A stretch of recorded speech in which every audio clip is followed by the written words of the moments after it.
کہ آپ کو یہ پتہ ہو کہ آپ کتنے مقبول ہیں یا کتنے غیر مقبول ہیں، یا اگر فرض کریں کوئی سیاستدان کتنا مقبول یا غیر مقبول ہے، اس کی بنیاد پر آپ کو فیصلہ کرنا ہے. اور نہیں کرنا چاہیے اگر آپ نے یہ سوچا ہے کہ اگر آپ کو صحافیوں کے ذریعے یہ پتہ چل رہا ہے کہ کون سا سیاستدان عوام میں غیر مقبول ہے، تو چلو اب اس کو ذرا ہٹا کے کسی اور کو لایا جائے.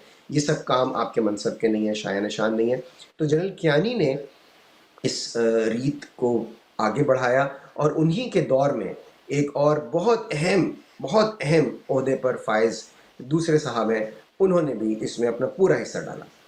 اور وہ صاحب کون ہے؟ جنرل شجاع پاشا، وہ آئی ایس آئی کے چیف تھے، اور ان کی بھی عادت تھی.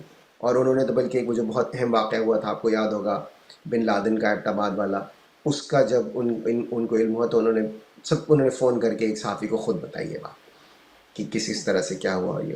تو وہ بھی اسی طرح سے ان کا معاملہ تھا، اور انہوں نے بھی یہی کام کیا. وہ بھی ملتے تھے صحافیوں سے، انہیں بھی شوق تھا. جنرل کیانی کی جتنا تواتر سے تو نہیں ملتے تھے، لیکن ان کو بھی بہت زیادہ شوق تھا لوگوں سے ملنے کا، بات کرنے کا. اور انہوں نے پھر اس چیز کو ظاہر ہے آگے بڑھایا.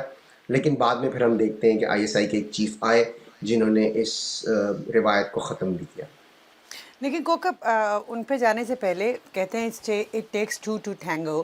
تو جو صحافی وہاں جا رہے تھے، جرنلسٹک ایتھکس کیا کہتے ہیں جہاں پہ ان کی جو جاب ہے وہ یہ کہتی ہے کہ وہ ان کو نہیں ملنا چاہیے پریس سے اس طرح گھلا ملنا چاہیے؟ کیا صحافیوں کے لیے یہ مناسب ہے کہ وہ ایسے عہدوں پہ بیٹھے ہوئے لوگوں سے اس قسم کی قریبی قربتیں جاب کے علاوہ، انٹرویوز کے علاوہ قائم کریں؟ ایبسلیوٹلی ناٹ، بالکل نہیں ہونا چاہیے. دیکھیے، صحافی کا کام ہی یہ ہے کہ ایک طرح کی ان کے اور جو بھی مقتدر حلقے ہوں، چاہے وہ حکومت کی شکل میں ہو، وہ انٹیلیجنس ایجنسیز کی شکل میں ہو، وہ فوج کی شکل میں ہو، ان کے درمیان ایک طرح کا کھنچاؤ اور تناؤ ہونا چاہیے. دیکھیے، میں اپنے الفاظ کا چناؤ بہت احتیاط سے کر رہا ہوں. میں کہہ رہا ہوں ہونا چاہیے تاکہ وہ ان پر چیک رکھ سکیں. جب آپ ان سے بہت فرینڈلی ہو جائیں گے، when everything is fine and dandy, جی وہ میرے دوست ہیں، میں انہیں بہت پسند کرتا ہوں، وہ مجھے بہت پسند کرتے ہیں، then you can not do your job. آپ پھر اپنا کام درست طریقے سے نہیں کر سکیں گے. آپ کو خبر لینی ہے، آپ کسی بریفنگ میں شریک ہوئے ہیں، بالکل جائیے. دیکھیے، اس کے لیے ایک پورا محکمہ موجود ہے، DGISPR، وہ ہیں موجود. فوج سے متعلق تو خبر ہے، ظاہر ہے وہ ایکسیسیبل ہوتے ہیں، بہت پروفیشنل ادارہ ہے. لوگوں سے وہ خود بھی رابطہ کرتے ہیں، لوگ ان سے بھی رابطہ کر سکتے ہیں. It's a two way communication. جب میں رپورٹنگ میں تھا اور کبھی ضرورت پڑی، بالکل کیا. تو DGISPR کے ذریعے اس وقت کے جو بھی ہوں گے اور جو بھی ISPR کا محکمہ تھا، ان سے ضرورت پڑی تو بات کی. مگر جب آپ اس کو ذاتی مراسم کی شکل دے دیں گے اور پھر بعد میں آپ اس بات پر فخر کریں گے کہ جی ہمیں تو بلا بلا کے فائلیں دکھائی جاتی تھیں فلاں فلاں کی کرپشن کی، بھائی آپ کی ذہن سازی کی جا رہی تھی.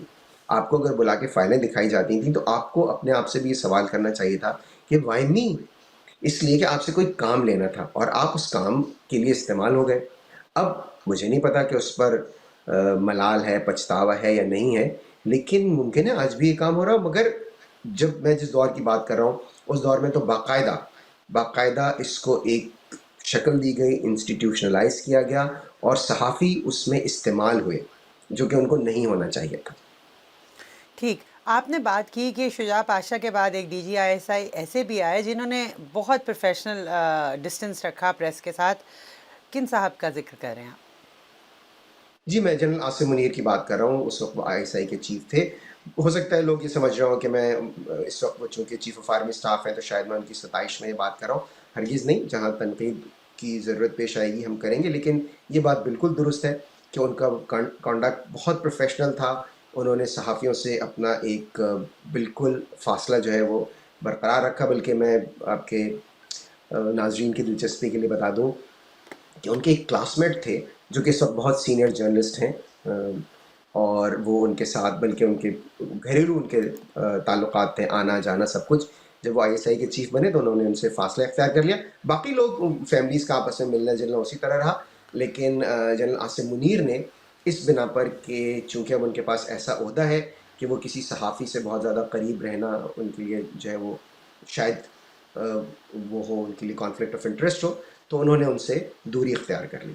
یہ بڑی دلچسپ بات ہے. کن صحافی کا ذکر کر رہے ہیں آپ؟ کن صحافی کا ذکر کر رہے ہیں آپ؟ دیکھیے اگین وہی والی بات ہے، میں ان سے بہت اچھی طرح سے واقف ہوں، میری ان سے بہت ملاقاتیں رہی ہیں، بہت اچھے انسان ہیں. میں ان کا نام تو نہیں بتا سکتا کیونکہ میں نے ان سے اجازت نہیں لی ہے. چلیں آپ کے ناظرین کی دلچسپی یا تجسس کے لیے میں اتنا کہہ سکتا ہوں کہ وہ بھی حافظ ہیں. Okay interesting. تو آپ یہ کہنا چاہ رہے ہیں کہ ایک بچپن کے دوست classmate field marshal Asim Munir کے، جن سے انہوں نے اپنے ICI کے چارج لینے کے بعد ملنا جلنا اس لیے کم کر دیا کہ it was ethically not right. That's very interesting information. Kaukab, general Asim Munir سے پہلے بھی تو ایک بیچ میں بھی تو ایک چیف آف آرمی اسٹاف گزرے ہیں، باجوہ صاحب. ان کا کیا رویہ رہا پریس کے ساتھ؟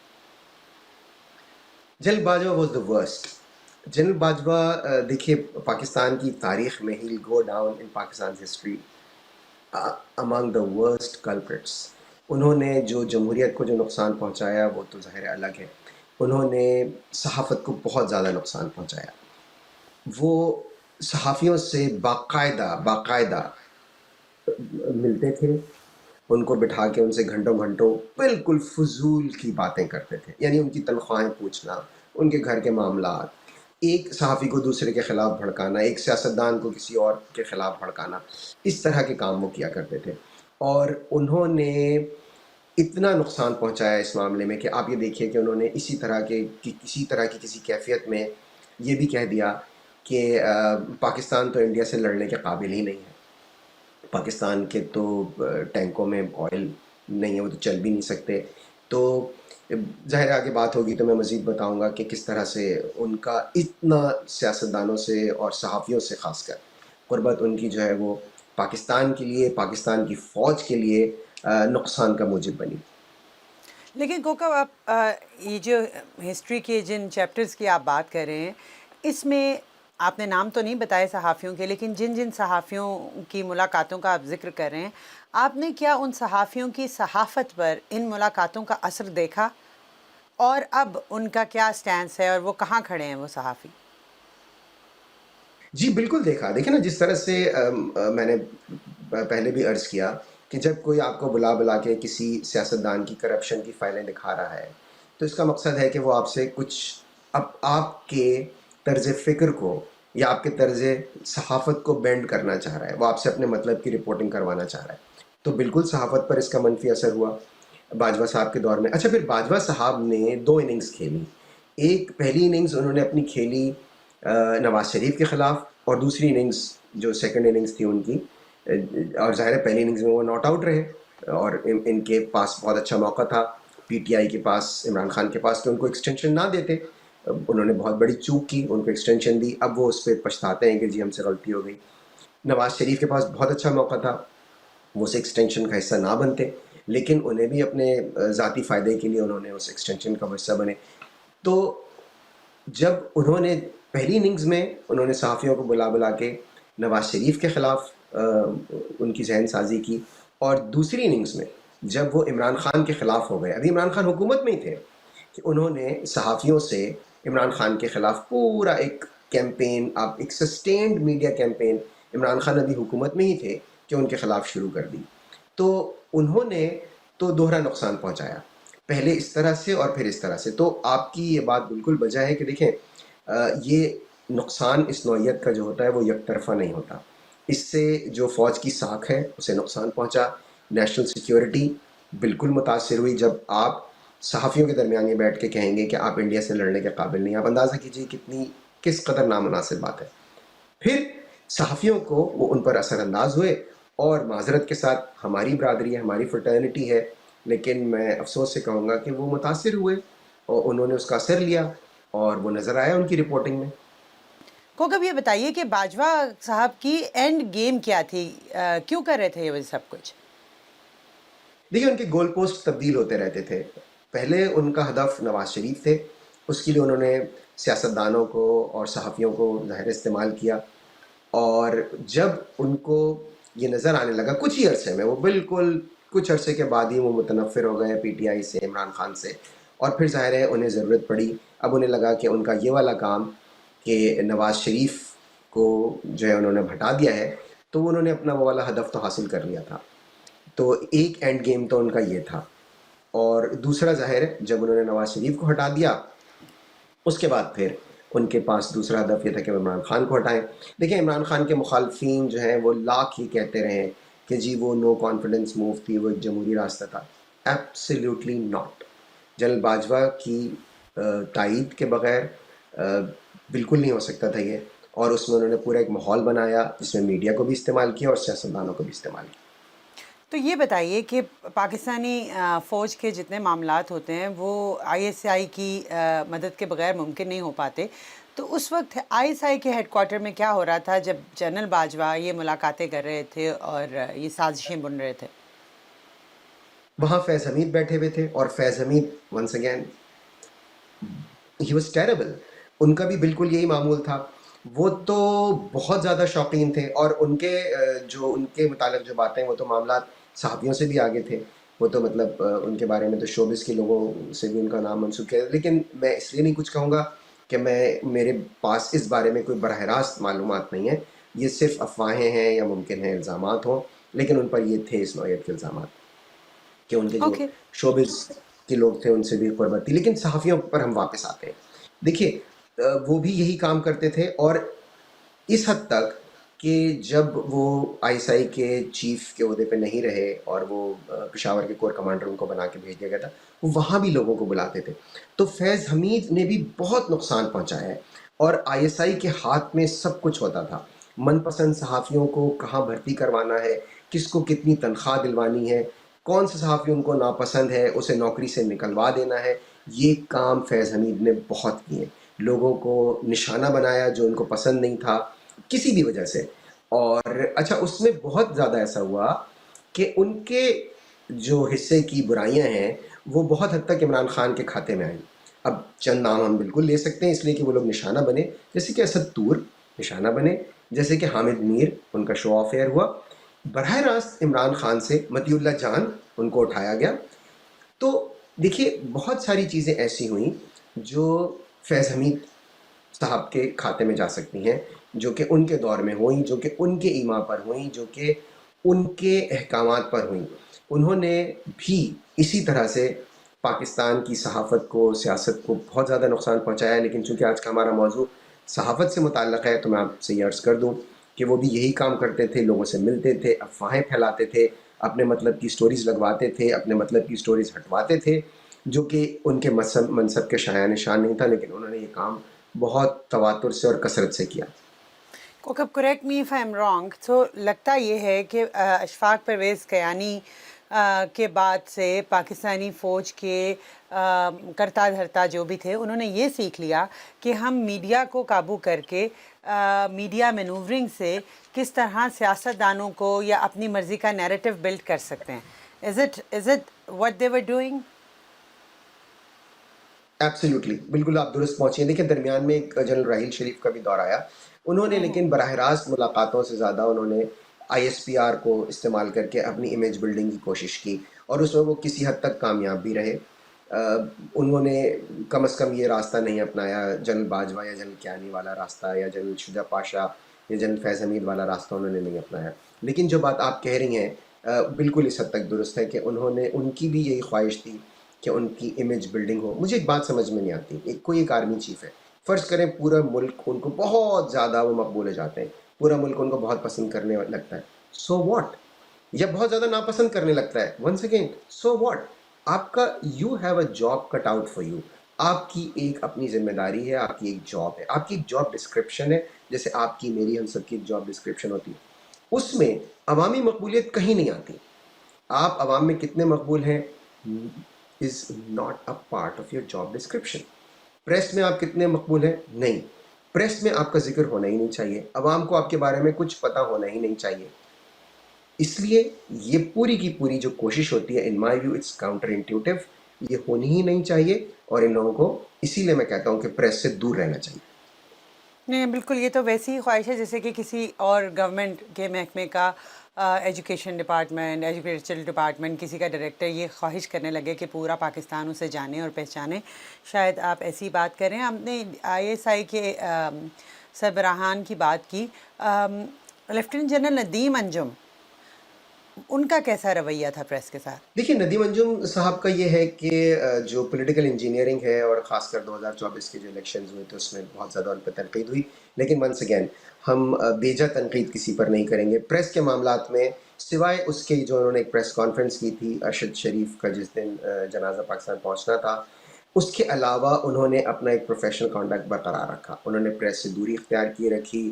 وہ اس طرح سے ہمیشہ ان کے دفتر کی طرف سے جب کوئی ان سے ملنے کی کوئی صحافی خواہش کرتا تھا تو یہی کہا جاتا تھا کہ وہ ان کا منصب نہیں ہے کہ وہ صحافیوں سے براہ راست کوئی بات کریں، ان سے کچھ شیئر کریں. تو انہوں نے کم از کم آپ ان کو یہ کریڈٹ ضرور دے سکتی ہیں کہ صحافت کے معاملے میں، صحافیوں سے تعلقات رکھنے کے معاملے میں جو ان کے پیش رو تھے فیض حمید یا جو شجاع پاشا، ان سے بہتر ان کا کانڈکٹ تھا. انہوں نے اس طرح سے پریس میں جو ہے وہ اپنا نہیں اویلیبلٹی شو کی، نہ ان سے اس طرح سے بات کی، نہ اس طرح سے ہر وقت اپنے آپ کو ان کے سامنے پیش کیا جیسے کہ باقی لوگ کر رہے تھے. تو ریسنٹ پاس کی تو ہم نے بات کر لی، اب آتے ہیں آج کی معاملات پہ. آج کل کیا صورتحال ہے صحافیوں کی؟ کوئی ہے صحافی جو قریب ہیں فیلڈ مارشل کے یا D G I S I کے؟ بالکل نہیں. دیکھیے ونس اگین جہاں تنقید ہوتی ہے ہم بالکل کرتے ہیں، لیکن 3 سال ہونے والے ہیں جنرل عاصم منیر کو اپنے اس عہدے پر. انہوں نے پریس سے اپنا فاصلہ برقرار رکھا ہے. اگر وہ کسی ایسی جگہ جاتے بھی ہیں جہاں صحافی ہوتے ہیں اور وہ کوشش کرتے ہیں کہ وہ ان کے قریب جائیں، یہ بھی دیکھا گیا ہے، میں اس کا عینی شاہد نہیں ہوں لیکن ظاہر ہے ہمارے صحافی کا کام ہے خبر نکالنا، خبر پر نظر رکھنا.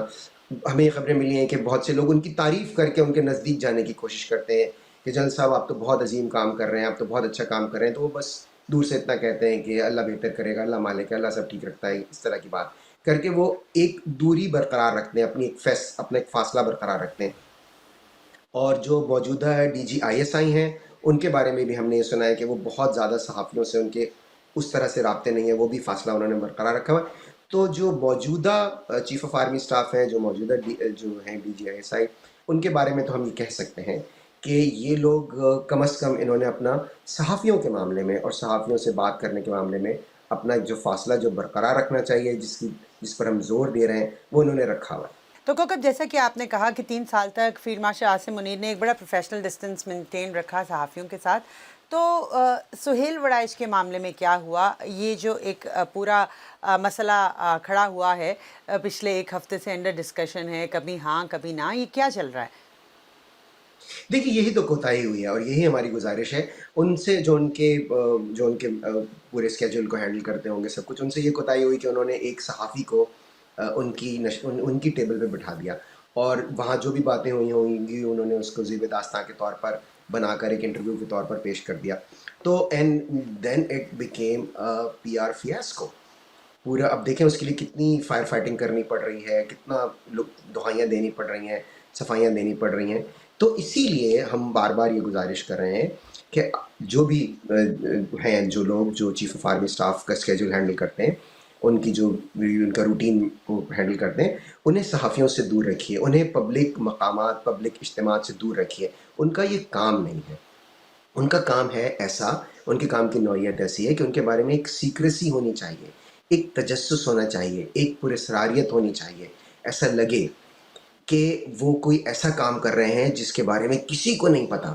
جب ایک چیف آف آرمی اسٹاف، ایک آئی ایس آئی چیف تک ہر صحافی کی رسائی ہو جاتی ہے. دیکھیں ایک آدمی ہوتا ہے، وہ کسی سے مل کے آتا ہے، وہ 10 لوگوں کو بتاتا ہے، وہ 10 لوگ 100 لوگوں کو بتاتے ہیں. اس طرح سے یہ نمبر ملٹیپلائی ہوتا جاتا ہے.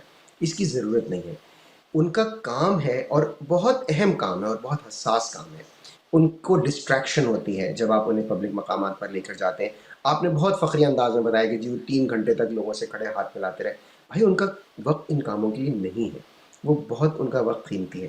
اسی طرح سے ان کا وقت اس لیے نہیں ہے کہ وہ صحافیوں سے ملیں، انہیں خبریں دیں یا ان سے خبریں لیں، جو جنرل باجوہ کیا کرتے تھے.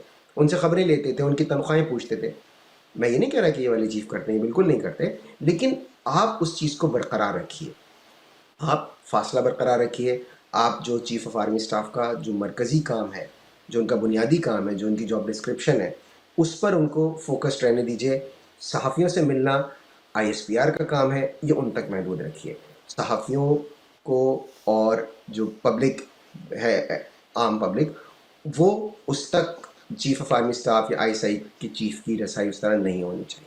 تھینک یو کوکب، آپ کا بہت بہت شکریہ. آج کی ڈسکشن بڑی انٹرسٹنگ رہی، اور یہاں پہ ہم اپنی ناظرین سے جاننا چاہیں گے نیوز آن فائر کا ویکینڈ اسپیشل آپ نے دیکھا. کل سے ہم اپنے ریگولر پروگرامز کے ساتھ آپ کے خدمت میں پھر حاضر ہوں گے. اللہ حافظ.